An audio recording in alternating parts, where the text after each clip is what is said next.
Hi guys! Sharing our quick breakfast ride to Papa P. La Paz, Batchoy. Ang location nila is Iruhin East, Tagaytay City. Malapit ito sa People's Park in the Sky. So umalis ako sa bahay ng 7 AM tapos magmi-meet up kami sa Calac Santa Rosa exit. Instead na dumaan ako ng MTX, dito na lang ako sa Carmona papuntang Nuvali dumaan. Kasi alam ko wala naman dito ang traffic at saka maganda pa ang view dito.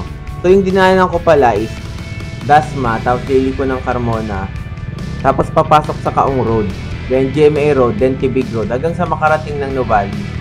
Ito na nga guys yung sinasabi ko na mapuno at saka presko yung daan dito. Marami nagja-jogging dito at nagbabike. Tapos pagdating mo sa taas, makikita mo rin dito yung view ng Laguna. So pagkababa ko dito, diretso na ako dun sa meetup namin.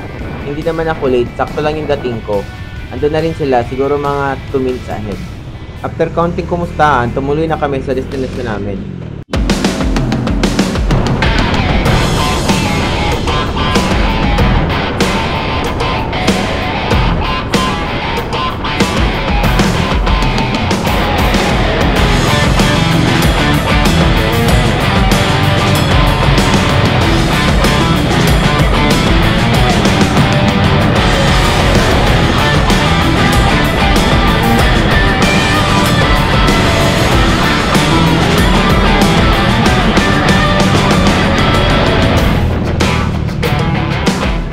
After ng ilang minutong biyahe, nakarating na kami sa Papa P. La Paz, Batchoy. Kaso nga lang, sarado ang tindahan dahil wala pa silang stocks. Sabi nila, on the way pa lang daw yung stocks nila. Pero nagtanong-tanong kami kung ano yung available. Bali, available naman yung lomi at saka kape. Ito na muna yung in-order namin. Masarap naman yung lomi nila at saka paresan mo pa ng kape at ng magandang view ng Tagaytay. Pagkatapos namin kumain at magkwentuhan, umalis na kami at pumunta sa Starbucks para magkape ulit. Ang motor pala ng mga kasama ko ay isang Yamaha R6 at saka isang Benelli Maxi Scoot.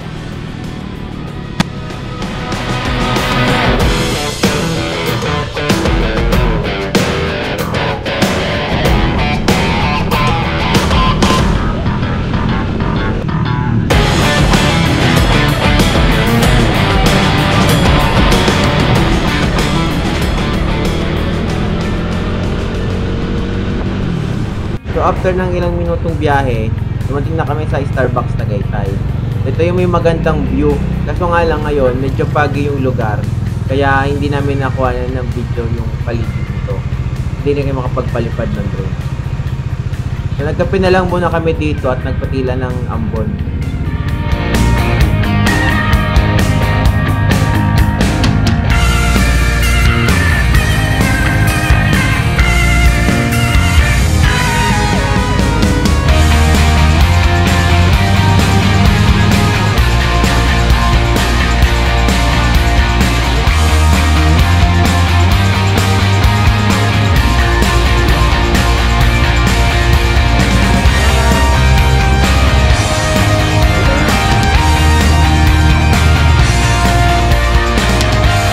After ng kape at kwentuhan, umuwi na kami. Sakto lang yung rides namin para makapag-unwind at mabirit ng kaunti yung motor. Salamat sa mga nakasama ko sa rides na to. Ride safety palagi.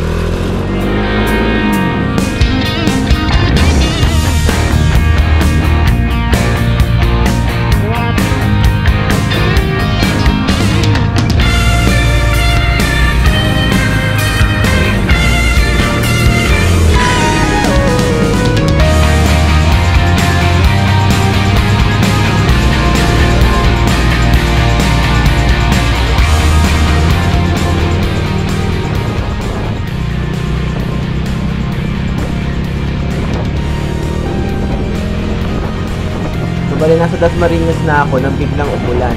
Dahil sa malapit na rin lang naman ako, tinuloy-tuloy ko na lang. Ayun guys, salamat sa panonood.